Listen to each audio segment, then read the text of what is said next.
think like it looks like depending on where you look at it and like how you see it, it can be something different to everybody, which I think is like from a philosophical perspective can be like God, like the way that you look at God, he can be someone different to everybody. It's just like what makes sense to you. That's beautiful. Yeah. Okay. We'll go to the next one. Okay. Who wants to go first with this? Siddhi. We can't hear you. You're muted. I don't know if you're trying to say something. Okay, maybe she's not able to unmute. Anisha, do you want to say something?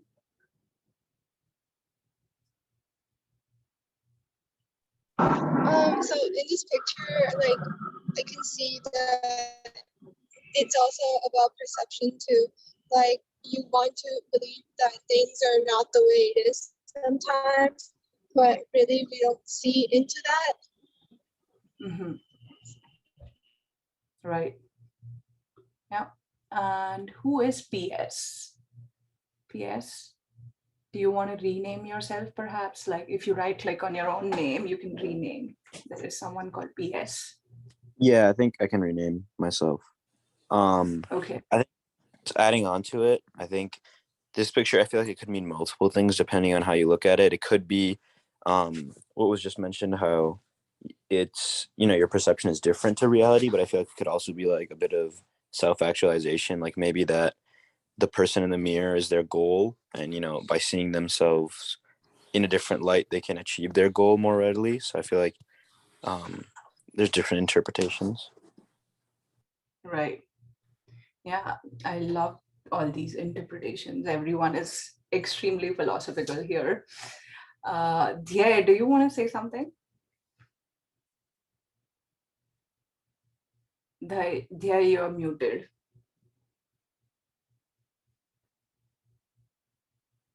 Okay. Maybe Aryan would say something. Yeah, like other people said, it just depends on the perspective. If you look at yourself in the mirror, you see yourself better than you actually are.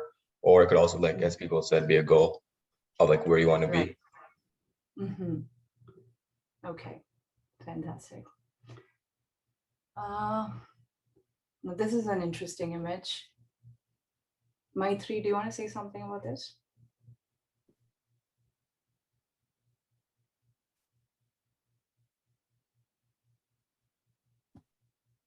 Maitri. So, is that me? Yeah. Yes, yes.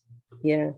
So I think this is about the perception versus the reality and how we see things with our own filters or worldview.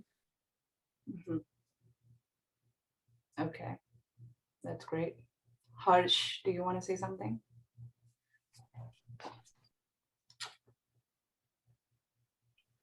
Yeah, I mean, continue with the first image. The thing which comes to my mind is, I mean, it is very difficult to decide what is right and wrong in this world. Everyone has their own point of view. So sometimes it is better to, not to judge anyone, or instead better to learn or understand what they are coming from, and probably after that you can comment on that, something like that. Fantastic. Excellent. Excellent point. Yeah. I think Aryan raised his hand first. So Aryan, what do you have to say about this? I would say it's just like people saying what they're seeing. They're only seeing a small aspect of the elephant, but they're not looking at the elephant as a whole. So they only look at a small portion or part of the elephant and claim that this is actually how it is. But in reality, they fail to realize that they're part of a much bigger picture. Love it. Yeah. Can I request everyone to turn on their videos? It'll be more interactive for all of us. So don't be shy. Just turn on the videos. It's okay. It's just a thumbnail in everyone's screen. Great. Zinal, you have something to say? Okay, I feel that of course, different people are looking at the same thing differently. Maybe this points to different religion looking at the supreme reality in different way, but ultimately they're pointing out to the same thing. Lovely, lovely, great. Bhavin. Hey, Jai Shri Krishna, everyone. I feel this is the the visual representation of what JJ had explained us in one of the classes.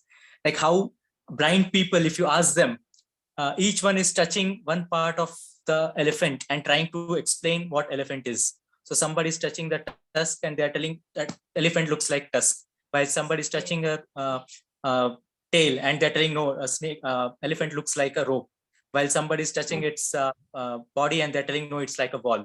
So it's just the perspective, like we are not able to see the full picture, but we just know part of the picture and then we explain that this is what our understanding is, and that is what we take it as, like no, that is the knowledge that we have of that particular thing. But the reality is much more bigger. Maybe we don't have the vision to see it in that way, and we should realize that what we know is only a part and what we don't know is much bigger than what we actually know. So yeah, that's it. Thank you. Wonderful. Ashini is, I think, Ashini joined recently. So Ashini, do you want to say something?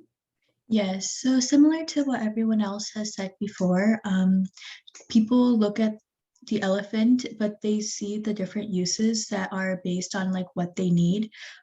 So you can see like someone in like a white coat is saying it's a spear, maybe they're related to the medical field or whatever there is, and they're seeing that through their perspective, through their background. But and like everyone else, you can see are like dressed differently, but they're thinking about it in different ways. And so I guess this can be an analogy, but just like keeping things simple, it is very like reflective on each person's like individual like ideas and what their background is. And so that's how they can interpret a certain idea or perspective.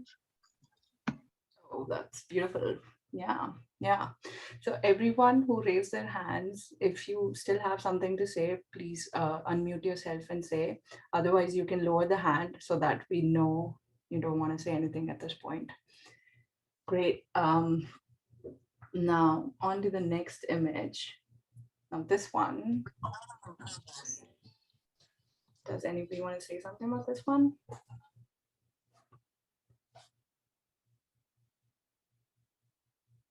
Yes, Zinal. Okay, by looking at this image, I can just think of Avirbhav Tirobhav. Some parts are seen, some are not seen.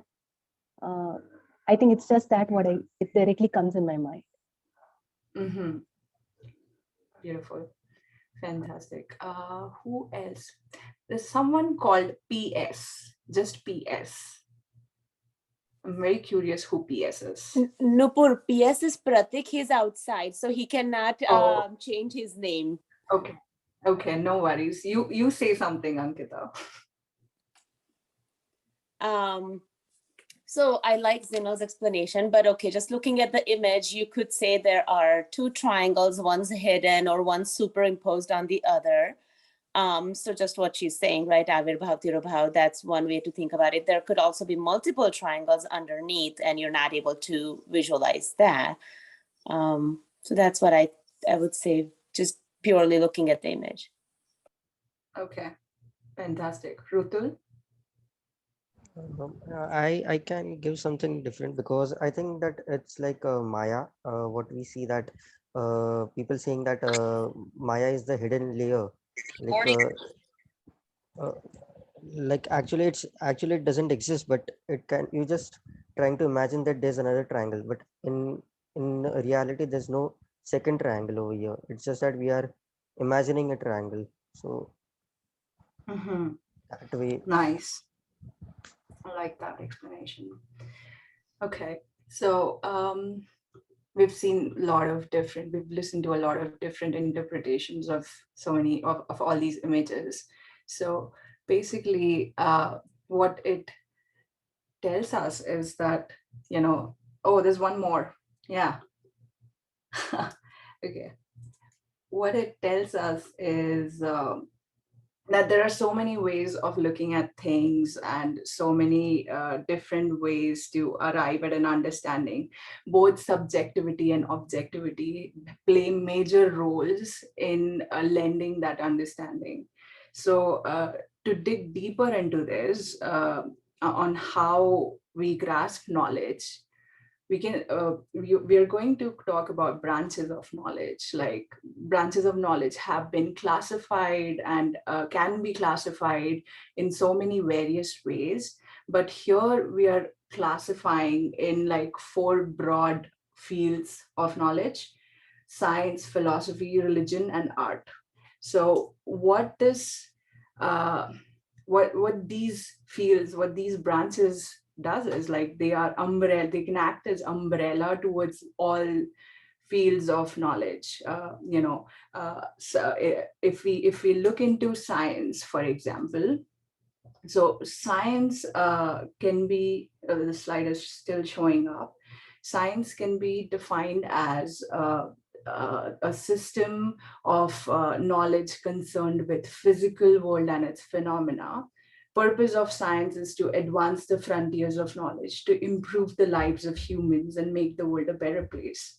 And it lends us a materialistic lens. So materialistic lens meaning that everything related to matter, anything that is related to the physical world, it helps us understand that. All these branches of knowledge, they have certain unique perspectives that they help us with, and then there are so many overlapping principles. Science helps us understand medicine, business, politics, astronomy, social sciences, psychology. We all know, I mean, science extends to applied sciences, maths, computer science, data, statistics, everything, so many things around us. Science helps us look at, basically lends a perspective of looking at things, of understanding things. Similarly, philosophy, it can be defined as, or religion can be defined as a system of beliefs and practices based on such beliefs. Its purpose is to inspire a relatively righteous model of conduct, create strong moral compasses for spiritual, material, and transcendental welfare, and it provides us with moral lens. So what religion is doing is, it is lending that moral lens, which helps us think in ways that we do good or we do bad or we do right or we do wrong. It helps us function better in the society. It helps us create value for the society, and in turn creating value for ourselves. So there's a concept of purusharth in Hindu dharma, which kind of talks about the pursuits of human life.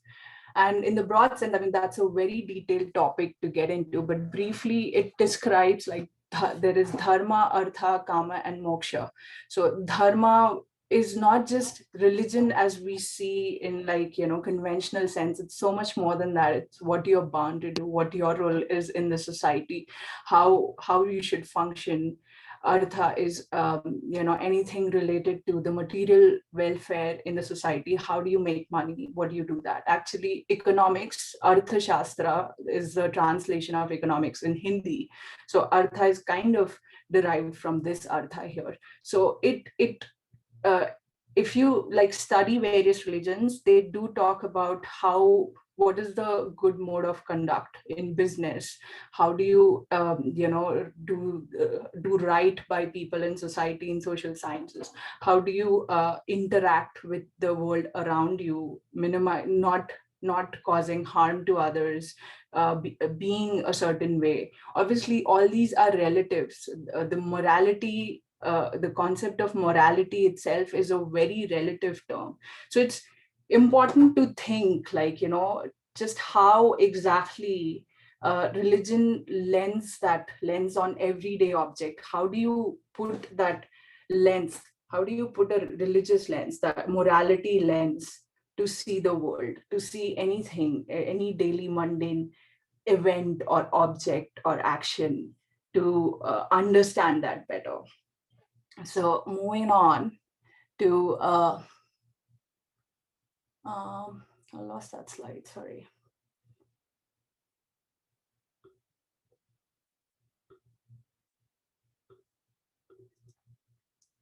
So philosophy, the definition is the study of knowledge, truth, existence, causes, time, nature, meaning, and values. Its purpose is to enable people to think and function analytically, critically, and empathetically, and it lends us metaphysical lens.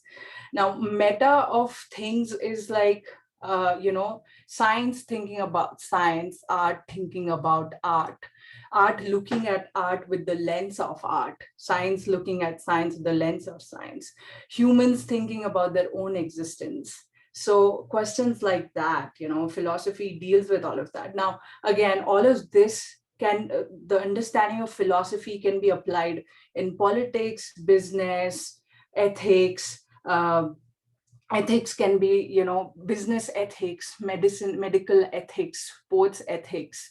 You can see that there are so many overlaps between, science and philosophy and even religion, and how different they are from each other.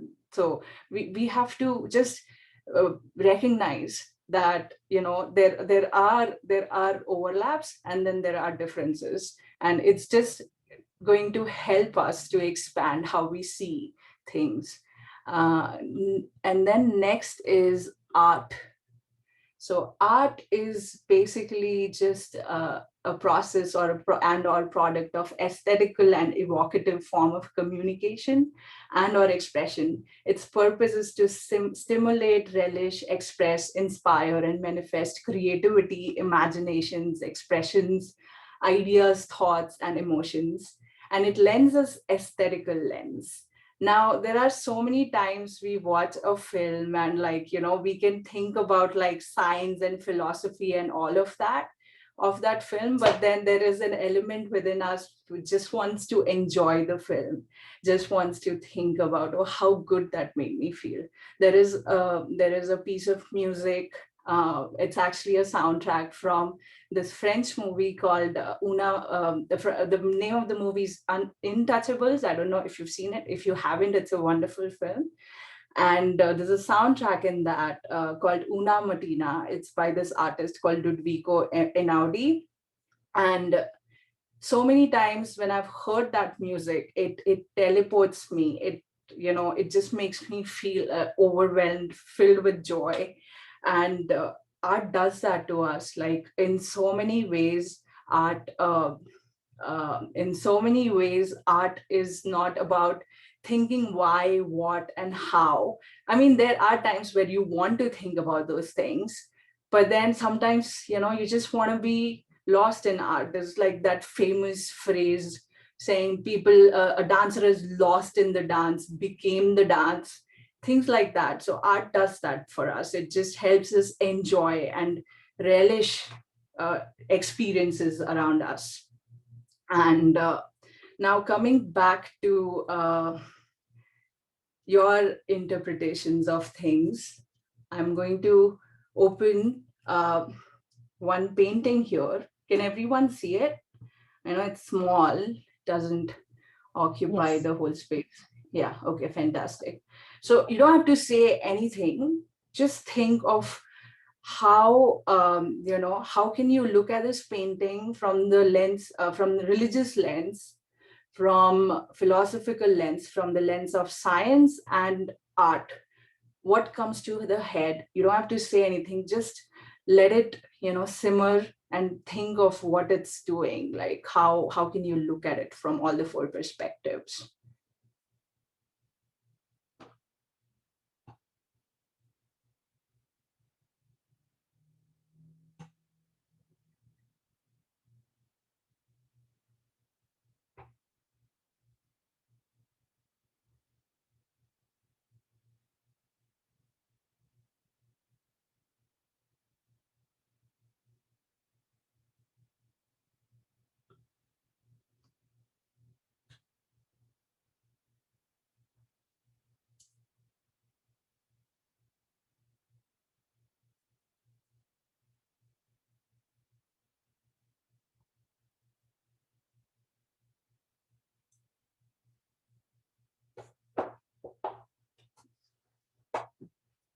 Okay, so now I'm going to introduce the biggest agenda of today's meeting, a debate. So we are going to start the debate, and the topic is, which branch of knowledge brings more objectivity, science, philosophy, religion, or art? It can be more than one. Um, it can be none. You can have whatever interpretation, whatever stance you want to have. And I'm going to go over the guidelines of the debate. So propose your stance and then justify it. Try to do it with an example. Raise your hand to speak and then lower down the hand when you're done. Be relevant to the topic. You can counter someone's point by raising your hand, and be respectful of the time so everyone gets a chance to speak. And then use language, whatever language you are comfortable in. English, Hindi, Gujarati, anything is fine. And yeah. So does anyone have any questions regarding the debate?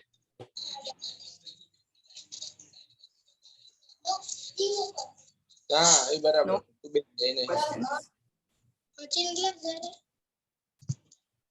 I'm going to pull up the topic again. So if anybody has any questions, you can ask now. Which branch of knowledge brings more objectivity? Science, philosophy, religion, or art? Can I say something? Yeah, absolutely. Okay, Who's next? This is Harsh. Yeah. Yeah, so I'm sorry, I'm not able to connect with the topic. So for my sake of interest, it would be ideal if someone can give an idea or an example to have a better understanding, and then probably might be easier for me to debate as well or raise my questions. Thank you. Okay. So how we were talking about various ways of seeing things in the beginning, and what, like, the four branches of knowledge, how are they lending perspective towards this? So objectivity, we think of objectivity as the fact as is, the reality as is. So if you look at something from scientific perspective, does that bring more objectivity? Like, does that give you the clarity that this is how the object truly is?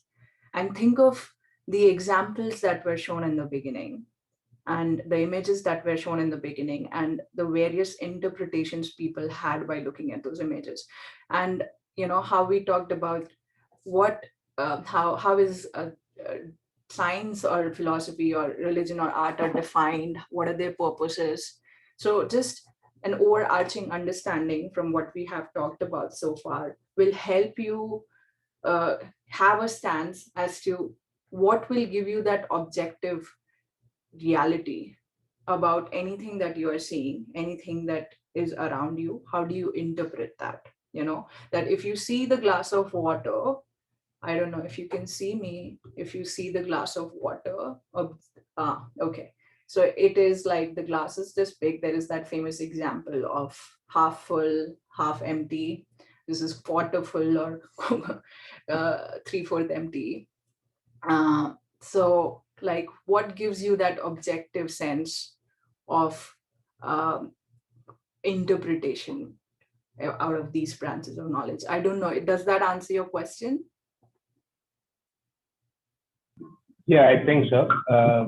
So what I understand is we are connecting the images which we have seen with the concept which you have explained, and trying to I would probably understand, or I would probably raise my understanding of various things and what these different branches and how these branches helps me in my particular perspectives. Correct. That's right. So like, you could just have that, you can just say that, okay, I think science brings more objectivity, and then try and give an example of why science brings more objectivity. And then, just like however you want to justify it. Okay. So I definitely encourage active participation. It will help us really think in ways that we haven't thought before. So there are no wrong answers, there are no wrong discussions. The only thing is that try and be relevant to the topic, and whoever wants to, start can start now, unless someone has any more questions. Actually, so Mitesh is actually going to moderate this discussion. So I'm going to hand it over to Mitesh now, and he's going to talk a little bit now. Thank you, Nupur. My name is Mitesh. Thank you everyone for your active participation so far. I think we have good, really started debate earlier about different perspective of looking at the images. Now, my job is to moderate this session. We have 45 minutes or maybe a little bit longer, how we will go, but this is like a brainstorming session to get different views. As Nupur explained, nothing is wrong. I'm looking forward for your fair and active participation. Please provide your prepositions, justification, and why do you think so? And if you have any backup by example, please feel free to actually say about the example by backing up your claim with which one is giving more objective. I'm going to actually open the floor for actually discussion item. Whoever want to actually raise the hand, they can raise the hand, actually provide a comment, and let it open now. Welcome everyone to this interesting discussion, definitely.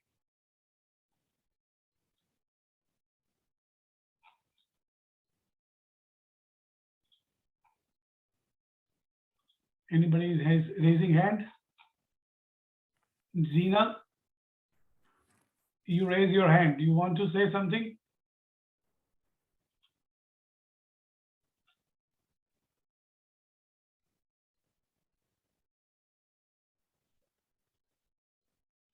Okay, I think next, Aryan. I would say science is more objective, considering the fact it deals with facts. And for example, let's take oxygen, for example. We know that the air we breathe in is composed of oxygen. That's a fact. And you cannot debate that. So it's not like we're breathing in. Scientists do not have different perspectives as to what type of air we're breathing in. Everybody knows that it's oxygen. So like once a fact has been established in science, it becomes a fact. So that leads to more objectivity. Whereas for like other things such as philosophy, religion, or art, there's more differing perspectives or ways to interpret the image or something. Excellent backup by your examples. Anybody has any argument to support Aryan or maybe give some other perspective? Good to see that different perspective as well. Please raise your hand. Asmi, welcome. Yes, so I agree with what Aryan said, but also like science is based on what we can see or observe. And science is like always changing as people make more discoveries or discover new things, and it's always backed by like experiment. And so I guess that would be the most objective because you're able to see exactly like anything that is happening because science is all based on observation, whereas like art, if you go to a museum, many people, like the artist who created the piece of work maybe has like a different idea of what they want it to convey, while the viewer can also form their own perception. And then same with philosophy, everyone has a lot of like, if you like look into history, a lot of people have had different ideas or thoughts just depending on like their background and the way that they approach certain ideas. And with religion, some people are like born into a religion if they're like that is what their family follows, or they adopt the practices of their religion throughout time. And so religion can be similar to each other, like if you're comparing religions, but at the same time the foundations can be very different. And so I guess science would be the most objective. Good explanation. Anybody else?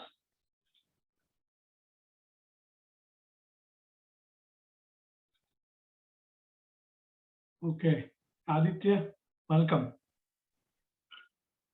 It's a long shot, but I'll try. I think philosophy can give us the depth that science can't. Science, though, gives facts. Philosophy gives us the depth of understanding those facts, and it's like not having these two cannot allow you to practice your art and pursue your religion at the same time. So I don't find any one single-handedly applicable for us to define the functionality of anything in the world, in my opinion. You need all four. Only fact is useless. Only religion is useless at the same time. You're not going to do anything with it. Only art is also, you are relishing, but you're not even knowing what you're relishing. And it's that flavor of philosophy that actually stimulates all three of them together. So that's me. I'm open to have a counter. Thank you. Thank you very much. Now, that's good perspective, definitely. Anybody else to say Actually, something? Anisha had raised her hand. She lowered her hand after. Anisha, do you want to say anything? I wanted to say that I agree that science has more objectivity, because when it comes to philosophy or art or religion, there are endless possibilities, like Kashi said, for people to perceive different ideas of what they want to believe. So it depends on each person when it comes to all those three. But when it comes to science, you can it's proven. There are laws and theories, and everything is like, it's backed up by evidence that can show that whatever it is that they're talking about is proven correct. So, which is why I think science has more objectivity. Great explanation, Anisha. I'm going to throw caveat after this, but anybody has anything? Yeah, I think I have Rutul. Would like to say something. Yes. Actually, I got to know that people are actually like in favor of science, but I would like to give one example, like where science is also like has its own limitation. We must have heard about the Bose-Einstein condensate. Like it's like one particle that during the Big Bang theory, no one knows exactly how did the universe has started. How the Big Bang is just a theory in itself. There's no supporting. There's no boson particle yet found. So even science has its own limitation, that it cannot explain the start of the universe. It doesn't know when the universe will end. So people in favor of science should actually consider that even science has its own limitation. It is not completely like proved that people are yet researching how did the universe start. So one example I just got in my mind, so about for against science actually. Great, Rutul. Thank you. Anybody has to support Rutul? Can we support his thought? Because his thought is absolutely on point. I think Shastras do more justice than what science has done. No, really good. Yeah. Another one, I think, Prahansu. Welcome. Yeah, I actually wanted to go back to, I think Aditya made the point. I think it was a really good point. I think the difficulty in this debate is that I think arguing one aspect individually is useless, in the sense that it's impossible to live life, I think, without a good, healthy mix of everything. So I think the slide before the debate showed like a Venn diagram, or like a moving Venn diagram of all four. And I think just like the elephant picture kind of in life, I think if you use only one of these tools, then you'll get essentially a one-dimensional view. So I think the concept of even just like the beginning of the universe. So like the example was amazing, and like trying to understand something like the beginning of the universe solely through one perspective makes it kind of difficult to wrap your mind around. But through multiple perspectives, then gives you kind of a more a greater depth, essentially. Great explanation. I think I'm going to give it to next one, Megha. Welcome, Megha. Yeah, hello everyone. So I will be in favor of Paranshu that all the four are needed, all the four perspectives are needed to understand something, because if science is taking out the intelligent quotient, arts and religion will support your spiritual quotient, and our religion will help us with the emotional quotient, which are all necessary for a person to understand something. So all the quotients, all those four aspects, I think they help in understanding that object. So I feel all the four are needed. So is what I think. Can you elaborate more? And if you want to give example, that would be great for everybody. Like emotional, if you see, science will not be favorable when you think something, when you believe something. Science will ask us experiments and observations to for a belief or something, but religion or something will say no, what you believe sometimes it is true. So that factor science will not accept it unless and until you prove it with a theorem, that a theorem or a observation. Whereas religion and arts also for sometimes if you see, which may not be good, your mind likes it, so you will like, no, this is good for me. So you're emotionally attached to it. So that way, philosophy, yes, sometimes when you see what is happening around, you think what science cannot prove it philosophically, or religion which your emotion is not attached, that emotional quotient also takes out, I think, with the philosophy. So I don't have any specific examples, but this is just a general overpoint bird's view kind of a thing I can think of. Thank you, Megha. Great Thank explanation. Anybody else would like to say something? Dave, I can probably point out name. We are going in a really good discussion, really. We would like to have more participants. Come on. Ankit. I can see different names coming up. So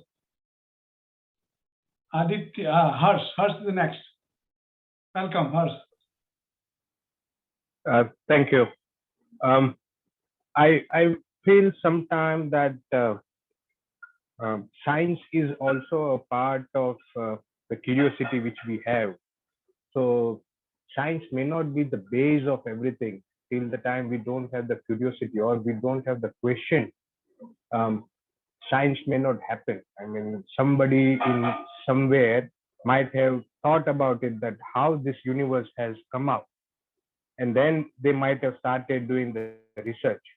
Now, when we say that somebody has started thinking about it, and that is where I think other branches come out, and particularly on the religion or philosophy, I would say that um, we as a human, I feel that we have a limitation to think about beyond 1 or 2 points.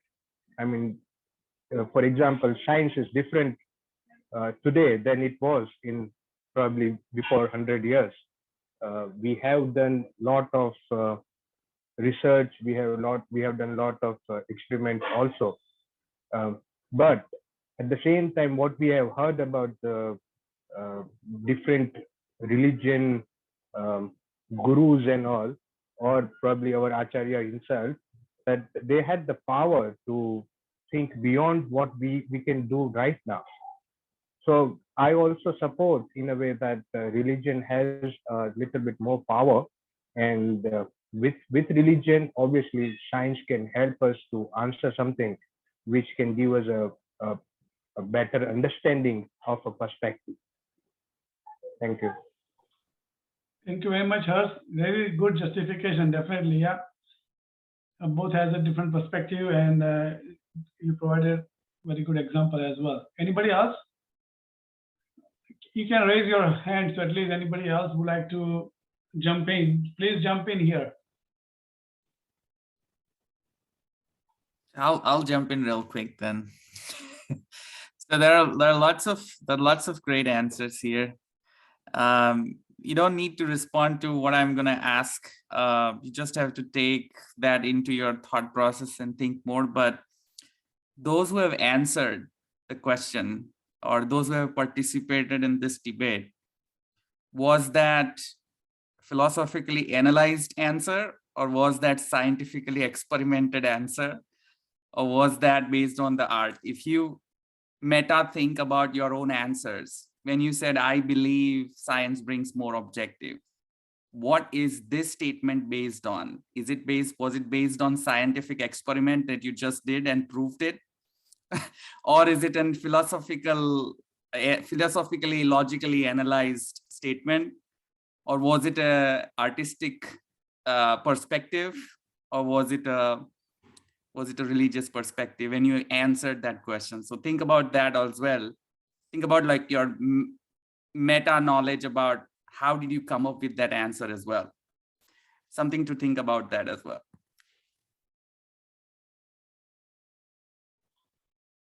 Yeah, Maitri. Yes, I think it's a beautiful question. And I love what Dhawal just said. Very interesting. I think the objectivity or the subjectivity really comes from within us, and neither of the agency of science, religion, philosophy, or art. And it comes through our mind, our intent, our beliefs, our emotions, our thoughts around it. And the example I want to use is, let's say, the river Ganga. And if you look at from the science perspective, right, it's just defined as the H2O. You can measure, and you can only measure the things which we have measurement methods for. And even within that, you can debate, and two different scientists using two different methods can come to a different conclusion. And the fact is that both of them are right and both of them are wrong. And they both exist at the same time, right? The second is, if you think about religion, then I think it's a relational phenomenon based on, again, our beliefs, our intent, our thoughts, our mind. Because as a Hindu, right, Ganga has a meaning for me, but as a Christian, it's nothing. It's just a river, right? So it's a relational phenomenon when you think about religion. From the philosophy perspective, again, what are you searching for? What's the meaning you're assigning to it? Again, comes from us in how we think about it, right? And then the last one around art, someone can look at Ganga and can think about it as like, that's beautiful. And someone else can look at it and say, this is outright dangerous. It's moving so fast. So I think, a lot of these things outside of us, right? They're just how they are. But how we are thinking about it and how we look at it, either from any of the four perspectives, decides how we feel about it and how much objectivity or subjectivity we assign to it. So that's my thoughts. Those are my thoughts here. Thank you very much, Maitri. Thank you. Great explanation. I have next, if you can lower your hand, Ankit. Welcome, Ankit. I am in train right now, so maybe my network may be a little shaky. But yeah, good to have this discussion. And in my understanding, very quickly, I feel the difference between science and art, religion, and philosophy, or three aspects of it: the art, religion, and philosophy.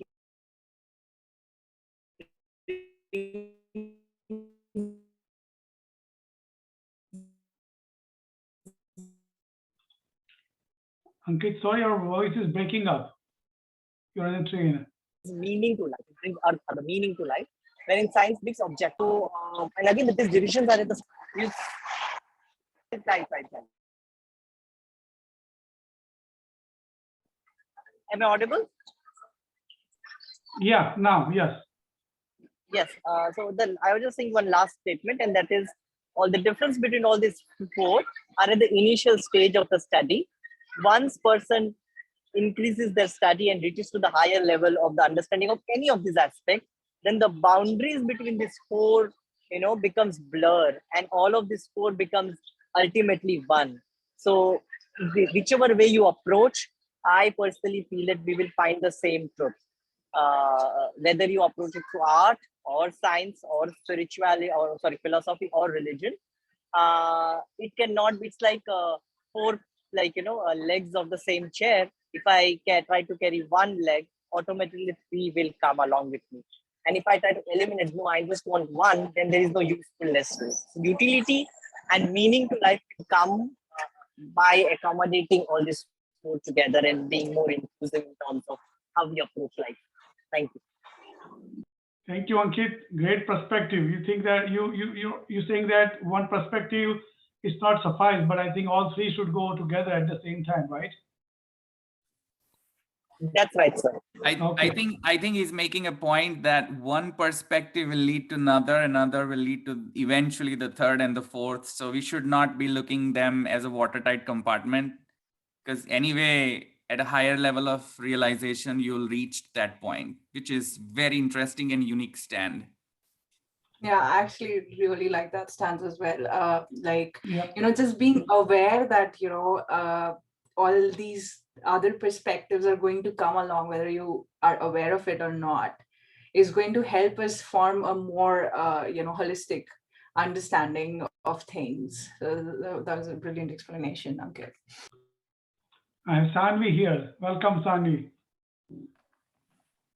Yeah, I think there was many good points mentioned here in this debate. And I think that science at times can be objective, but it also brings this new viewpoint to the platform. I think many people said, all four of science, philosophy, art, and religion are important to develop the perspective of the universe. And I think when I was listening to everybody's points, I was thinking about Adhibhautik, Adhyatmik, and Adhidevik, and how those 3 points define many parts of the universe, and they're all important in defining something. And Adhibhautik is kind of the physical, the facts, what you see, and that could be represented by science. And Adhyatmik and Adhidevik is kind of the philosophical and spiritual forms. So I think they're all important in one way, science, religion, philosophy, they're all important in identifying or developing a perspective. So we can't say that one is more important than the other, or one is more objective or subjective, when they're all important to forming a perspective. Great, love it, Sanvi. Great, thank you. I think there are more participants. I would like to have more participants coming up. Can I go by name? Kajal, Vishwa. Yeah, so this is an interesting question. I think the definition of objectivity from Google is basically free of personal bias and based on fact. So if you're asking me which one delivers facts or without any personal bias, it would be science.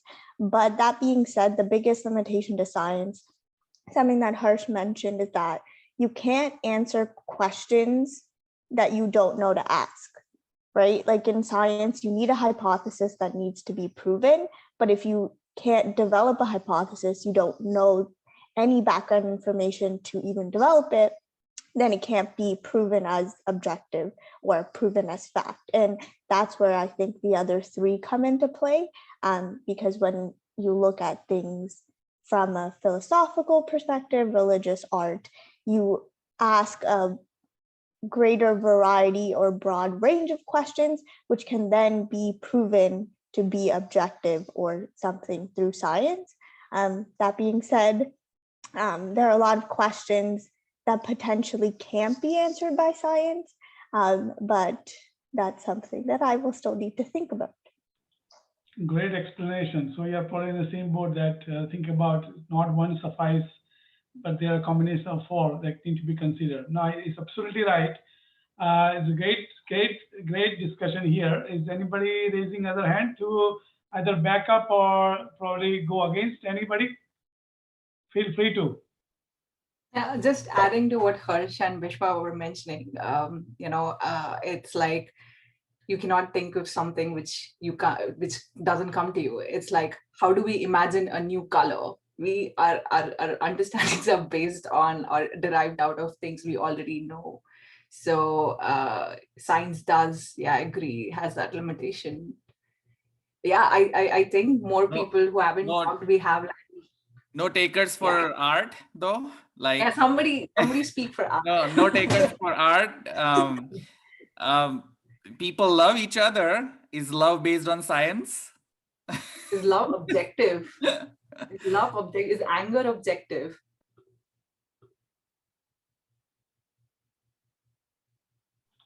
Aditya, next. Yeah, welcome. Since I think the world was insisting on art, I'll put it this way. Let's say the word Hari has multiple meanings. Science will prove it to you from a perspective of Lord.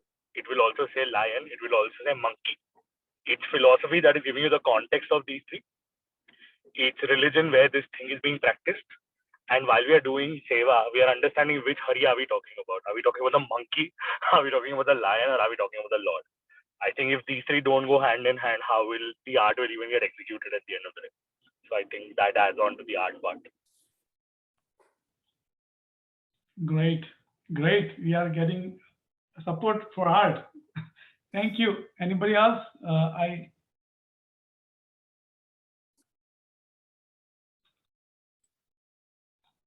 Just a quick comment. I think art is an expression, right? It's an expression of maybe the other three in some form or shape. And love does also have the science behind it, Dhaval, by the way. And the question is what comes first and how do you want to get understand it? But yeah, there's some chemistry there too. Yeah, and also the science, I think there are great answer here. The science more bring more objectivity. That is completely, I think one perspective is right, but on the other side, science is also based on the person, like the group that actually start the experiment. And what we start explaining is that they have some theory in their mind. And I think that is some start with subjectivity as well, to prove something as objective, right? Unless they don't prove it, there is also subjectivity there. Dhaval, go ahead. Oh, no. I don't know.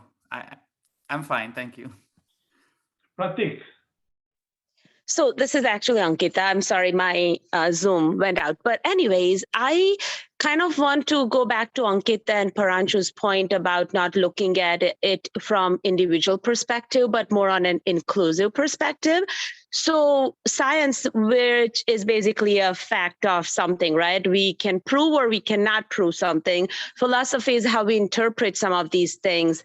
Religion basically gives us the guidance into a lot of these things, but whether or not the expression that comes with it, what Maitri said, so if we prove something, it makes us happy. If we don't prove it or we are incorrect, it makes us sad or mad.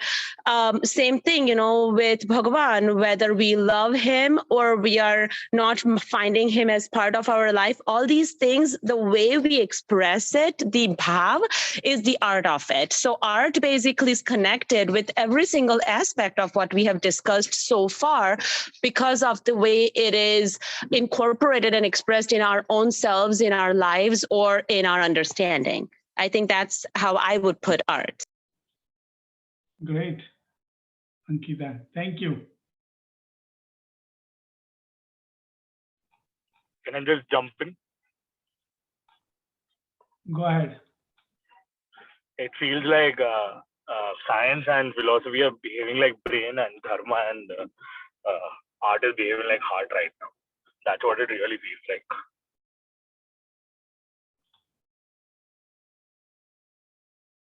No, absolutely right. Yeah, good point. Come on, everyone. I think we have a really good discussion going on. Still, we have another 5 minutes. We can probably go on, and very interesting. We would like to see more perspective coming up. You can back up by another example. If you have a very good example, personal example, please feel free to jump in here. Priyansha had raised her hand. Priyansha.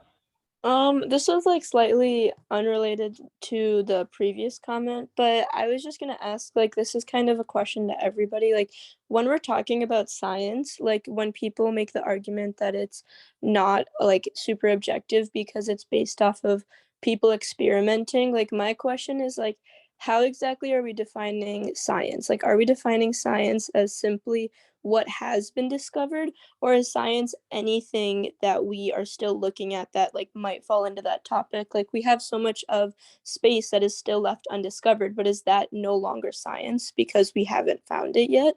Or is everything that we look at in a scientific term, does that all fall under science? Because I think if you change your perspective of just simply how you're looking at science, it also changes how objective or not objective it is. Because I think like that's one of the biggest points that people have been making. Like it depends on who's creating this. Can it be proven? Can it not be proven? But how do we know that that's how we're defining science? No, really good point. I think science is also, if you know that science is also changing theory. There is some objective earlier, but now the theory has been probably proposed by different scientists. Now they figured out that something is now theory of relativity. Now there is a more theory coming up. So it's always based on experiment. They will find something and then they can bring something in. So it's always ongoing process. Really good point. Ankit, please feel free to join.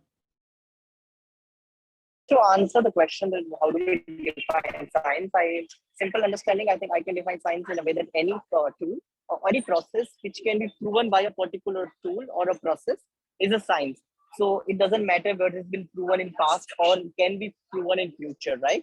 So even if something will be proven in future by a scientific methodology or a particular process, and it needs to be rational or equalizer in a way that which is proven in India can be proven in America as well. It needs to be universal without any kind of discrimination in behind, right? So if that parameter is put in, that is science. In that way, even spirituality can also be science, because by practicing particular process, you make it a particular result. So my input can be similar and output needs to be similar, irrespective of time, place, and situation. That is science. Is it been proven in past or can it be proven in future? So time is not a factor here in my understanding. It needs to be same. That's how I define science. I would like to challenge that. Sorry, I didn't raise my hand, but I love that. The thing is though, right? Science is proven until it's unproven, right? So was Newton correct? Yeah, he was correct until he was unproven, right, by Einstein. And Einstein is correct until someone else comes and proves him wrong, right? So I think that's the limitation. And in some cases, right, what we don't know is what we don't know. I think from just philosophical perspective, I think about it. So when I was writing my thesis, this was my first sentence, which was actually given by one of the very philosophical, Shastriji actually, to say research or the science is called research for a reason, because it's already there. You just haven't found out about it yet. So that's why it's researching, because it's there already. Okay, but now you're researching, and that's what science is trying to do. But then it gets to a point where it's proven until it's unproven. Perfect. No, that's good explanation, definitely. We have another few minutes here. I think probably another 2 to 3 minutes. If they would like to jump in before we actually go to the next item, basically. Anybody else who would like to jump in here? Please feel free to. We have a lot of anyone who's thinking, should I say? Should I not say? Should I go for it? Should I not go for it? But my point does not make sense. Maybe it'll sound stupid. Go for it. Go for it.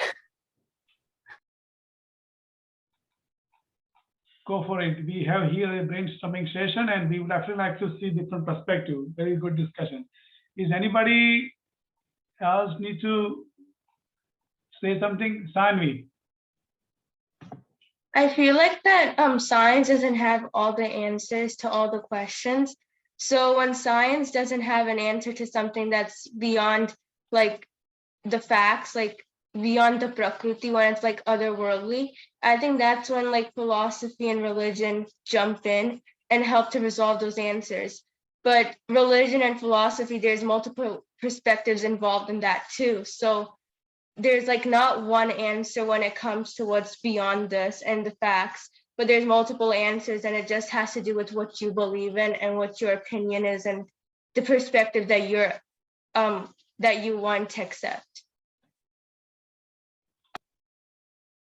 Great, Sanvi. Thank you. Ankit, again, you raise your hand. Yeah, just a last one point on the person who's speaking before me.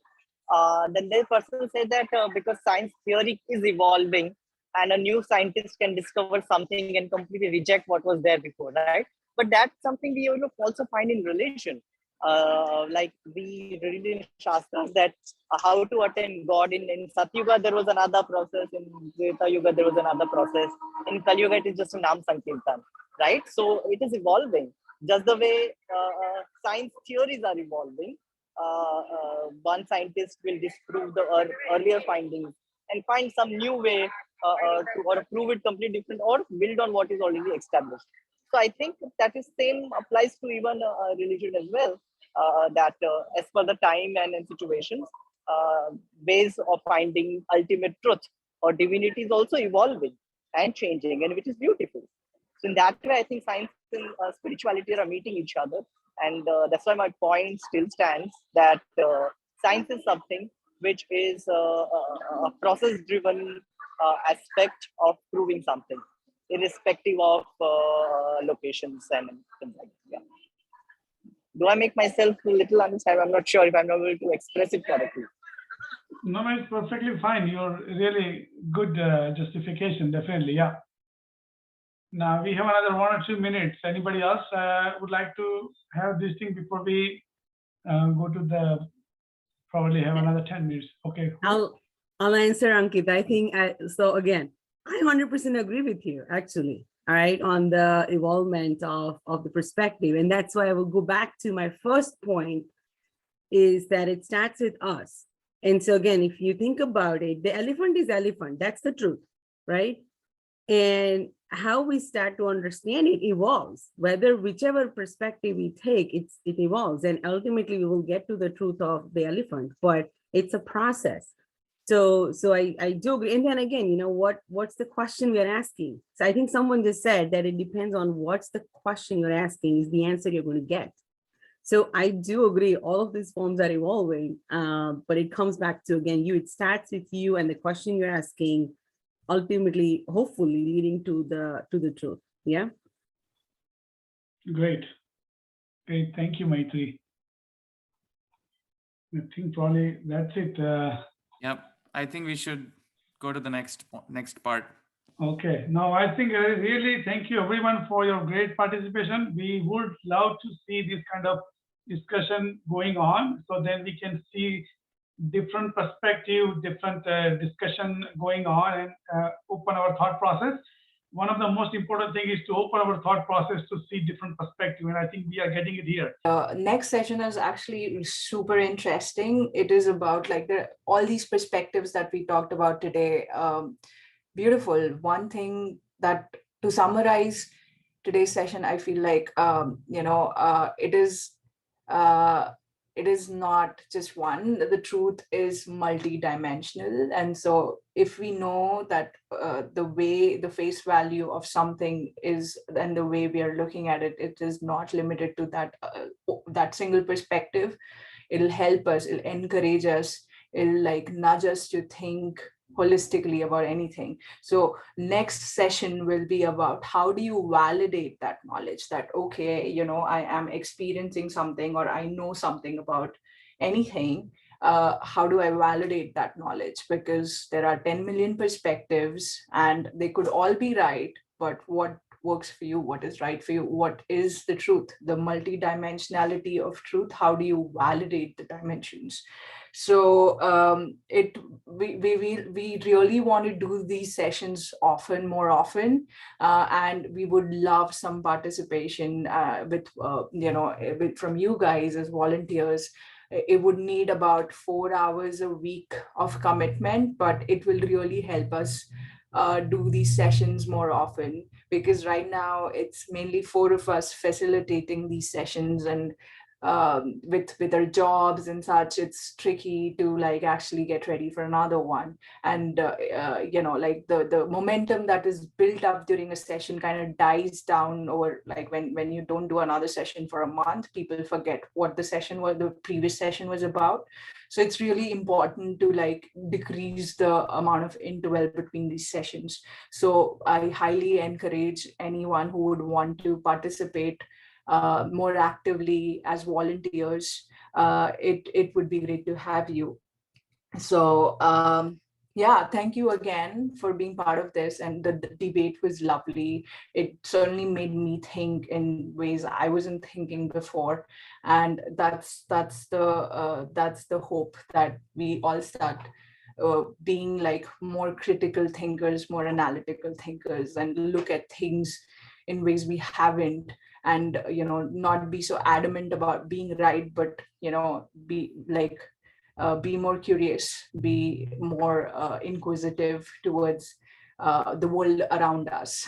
So hopefully we'll see you next time, and do encourage people, your friends, relatives, to join the next session. We'll come up with the details soon, and we'll post it on the group.